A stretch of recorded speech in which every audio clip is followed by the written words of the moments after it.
Hey everybody, I'm Christopher Green. You're tuning into AMTV Alternative Media Television. It is of course Monday, May 4th, 2015. I just watched an interview on CNBC with the three musketeers, the three financial musketeers. Charlie Munger, Warren Buffett's right-hand man, Warren Buffett himself, and Bill Gates.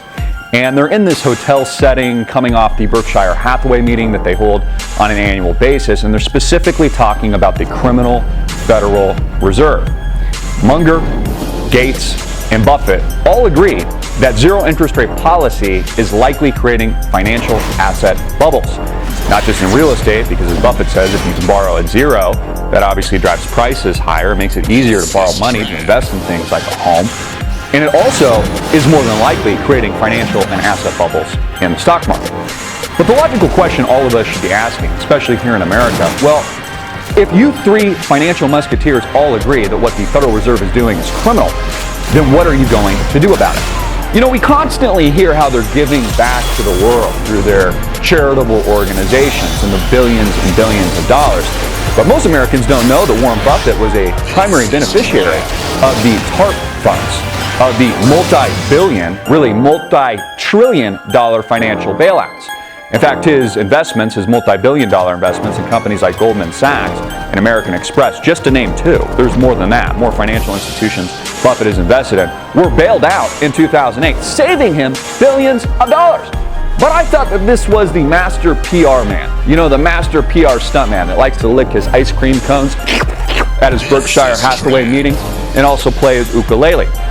But really, he's no different than any of the other financial criminals.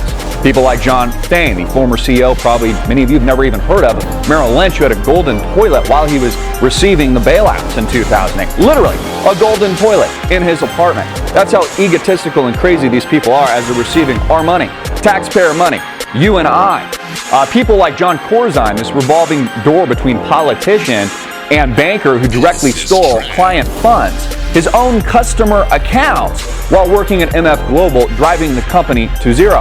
Again, no repercussions for these criminals. Warren Buffett receiving billions of dollars in the form of bailout monies from you, the taxpayer, in 2008 and 2009. You know, instead of selling us the con job of your charities, Bill Gates and Warren Buffett, maybe you should have just refused the original bailout. You would have saved Americans trillions, not the billions that you're now supposedly donating to a good cause. You see, when you're raping us on the front end and then giving it back to us on the back end, that makes no sense. And it just shows how absurd this whole thing actually is. Also, Buffett talks specifically about Europe, says that he thinks it's likely that in 10 or 20 years the European Union will still survive, albeit with less countries involved. Meaning that Greece, as we've said here on the channel for years now, having received already two bailouts, now in the need of third, had a radical transformation of its political party in the name of the Syriza Party, is likely to leave in the not-too-distant future. What they sold us, again, a con job, the integration of the European Union as a irrevocable union, is now suddenly going to become revocable. So all of this is manifesting itself. Buffett even goes on to say how he borrowed $3 billion at 1% here recently with one of his companies. But again, these three financial musketeers are very powerful men. I would argue more powerful than governments around the world. So if they believe the criminal Federal Reserve is raping America and creating new asset bubbles, why don't these multi-billionaires do something about it? And I think we all know the answer to that question is because they're the primary beneficiaries of this bailout. You see, the global elite have tripled their wealth since 2008, 2009. Gladly accepted, Buffett licking his big fat ice cream cone and playing his ukulele, gladly accepted your multi-billion dollar bailout. You know, isn't there an old saying, watch what somebody does through their actions, not just what they say? So again, these individuals, primary beneficiaries of this scumbaggery that is occurring, courtesy of the criminal Federal Reserve, central bank, not just here in the United States of America, but what we see in the ECB with the European Union, what we're seeing with Japan, likely buying illegally SPY and S&P 500 future contracts to artificially keep the stock market at these levels that have since tripled since 08 and 09. The Chinese stock market also engaging in its form of QE now. I believe it just lowered its reserve rate. Its stock market, by the way, has doubled in less than 6 months. So what we have, according to Warren Buffett, and what we have, according to Bill Gates, and what we have, according to Charlie Munger, is a new financial bubble. These bubbles are now bigger, they're worse, they're more dramatic, and potentially more catastrophic. Didn't Buffett say that derivatives were weapons of mass destruction? Well, I would argue that the Federal Reserve is a weapon of mass destruction. You know, if they want to donate to our charity, if they want to donate to the peasants and the little guys, you and I, maybe they shouldn't have accepted the bailout in 08, 09. And you know what, if they made a mistake then, the way they can right the ship is help us end the criminal Federal Reserve. Munger also mentioned something interesting, says that we need to make investment in American infrastructure. That he does believe that if we're going to print currency out of thin air, we can at least make that investment back into America's infrastructure, which I think is coming. I think as a result of round 2, or maybe we could argue round 3 of this economic collapse that we're living through in 2015. Once the bubble pops once again, I could see a huge push to infrastructure investment. You know, put the people to work that are living through the Great Depression. That have lost everything. Again, in 2008, nobody bailed you out. Nobody's bailed me out. But we bailed out the global elite, the same elite that meet in Davos and have $50 hot dogs in Switzerland every year. The same billionaires like Warren Buffett that play ukulele, and that really his shareholders, I'm surprised he doesn't just make them blow him on stage every year. I mean, everybody thinks this guy's the greatest guy since sliced bread, when he's really just a recipient of multi-billion-dollar taxpayer bailouts. I mean, hey, I can make billions of dollars if you bail me out when I lose, and that's the case for these scumbags. Again, you know, people will say that if the American people and people around the world continue to allow this to happen, remain ignorant, and don't understand things like these people are recipients of bailouts, well then maybe they deserve it, because they're just peasants. And although I think that there's a good argument for that, we do deserve what's coming to us if we continue to allow these scumbags to steal from us. Part of the problem is most of Americans and those around the world are not educated to what's really going on. They are propagandized by the PR campaigns, multi-billion-dollar campaigns that make up Buffett, that make up his public image that he sells to us, which is just a con job, that he's a regular pickup driver American and really doesn't care about his money, but just donating it back to the American people. But really, it's just as cutthroat and just as evil as any of the other bankers on Wall Street today. And these monolithic banking institutions that continue to bend us over and stuff us from behind. I'm Christopher Green. Share this video out everywhere. Make it viral. Bundle it in your face. And click the link below to support our cause. And please, donate to our cause. Donate to alternative media television. We need your support. We are truly a grassroots organization, and we need you to support us. Donate $5, $10, $20, $100 right now and help us expose these financial criminals. Peace. Peter, thanks for coming on. I know you're a busy guy. So much happening. Let's get into your prediction where you said on record they're not going to taper, and they laughed at you and attacked you. How were you so sure? Well, remember, Alex, I first started saying there would be no taper the day that Ben Bernanke first discussed it. So I knew he was bluffing from the beginning. And in fact, Ben Bernanke never actually came out and said we're going to taper. He always said depending on the data. So he left himself an out. And even though he knew the market was expecting a taper, and all these Fed officials kept coming out talking about taper, they did nothing to diffuse that expectations, because their real plan is to try to pretend that there's a way out of this, that they have an exit strategy, that they can taper when they know it's impossible, because the entire phony recovery that they're basing the ability to taper on will go away the minute they taper. So they can't taper without destroying the economy. But unfortunately, if they don't taper, eventually they destroy the economy anyway, even worse. That's right. Break down for the layperson out there what tapering is, what QE Unlimited is, and give us your forecast on where you see the world economy going. Well, right now the Federal Reserve has got interest rates at 0 because we have so much debt. That's the highest we can afford to pay. And the Federal Reserve is buying $85 billion worth of U.S. Treasuries and mortgage debt every month. In fact, it's actually over $90 billion on the bonds and mortgages that it already owns. And because the Fed is buying all this debt, that makes it possible for the government to sell the debt without interest rates going up. That's the only thing keeping this house of cards economy going.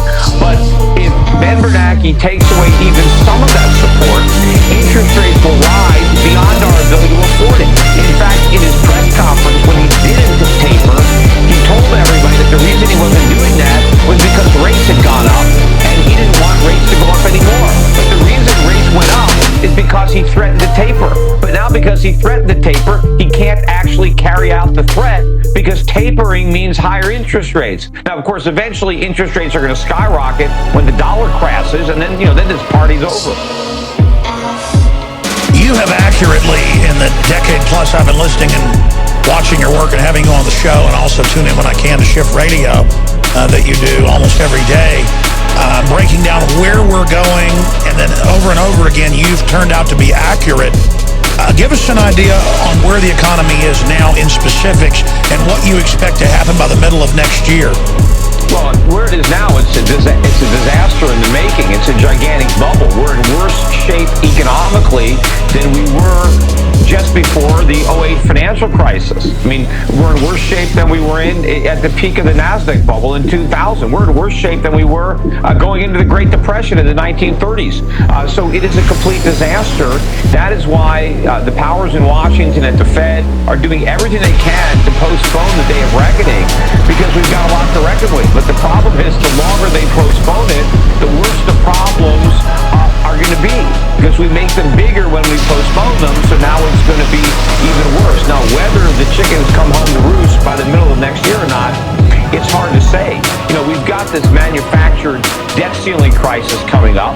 If they don't raise the debt ceiling, then we're going to have a crisis sooner, because the minute we can't go deeper into debt, then we've got to admit that we're broke, and then we're going to have a big problem. But what they're probably going to do is increase the debt ceiling and postpone the problem. But when President Obama comes out and says we have to raise the debt ceiling because America always pays his bills, he's lying. The reason we have to raise the debt ceiling is because we never pay our bills. That's why we've got $17 trillion in debt. We need to raise the debt ceiling so we can borrow more money instead of paying our bills. In fact, the president lied more. He gave a speech yesterday, and he actually said that raising the debt ceiling doesn't increase the debt, that it doesn't lead to more debt, when that's exactly what it does. We can only borrow more money if we raise the debt ceiling, and that's exactly what we're going to do, because paying our bills is impossible. So we have to borrow money and hope nobody figures out how broke we are.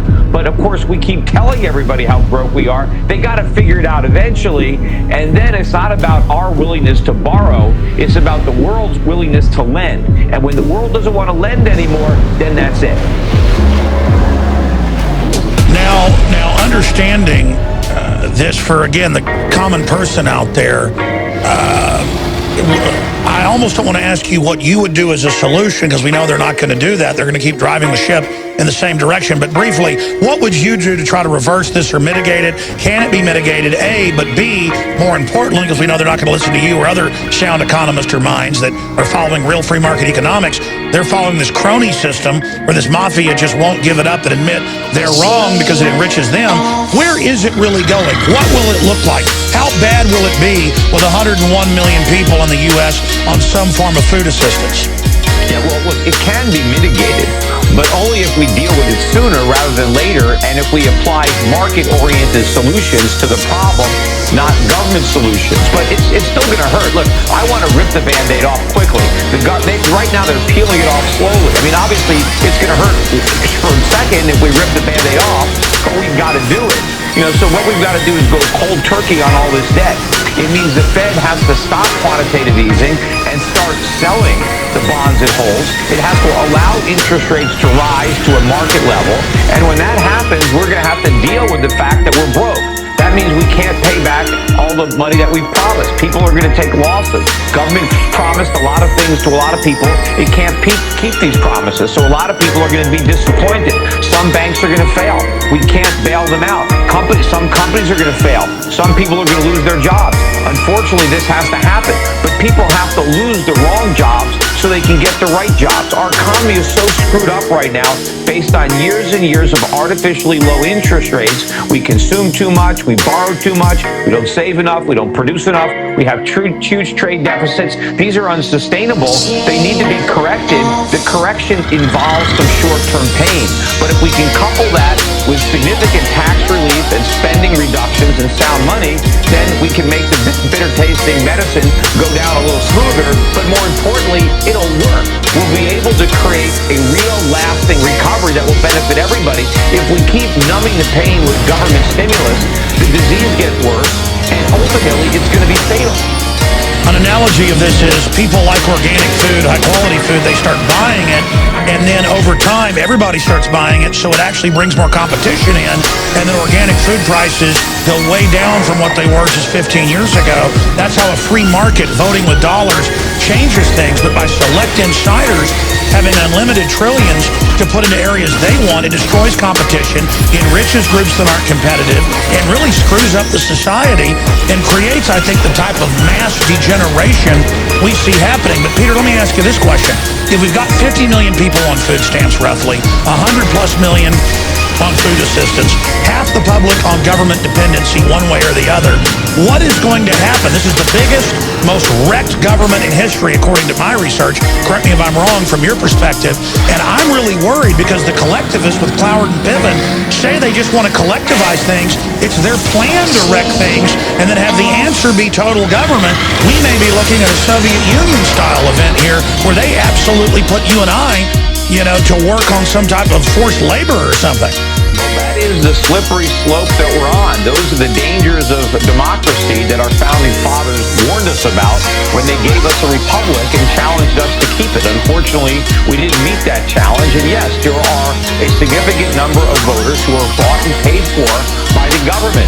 They're voting for benefits. They're voting for theft. And anybody who threatens to take away what's being stolen and redistributed to them is going to lose. But I don't know if we've hit the critical mass yet. We still have a significant number of Americans who are working for a living and paying all the taxes. I know our numbers are diminishing every day as the government makes it more lucrative to jump into the cart and stop pulling it. But we have to do something quickly before we're totally outnumbered. And of course, everybody has been educated or indoctrinated in government schools.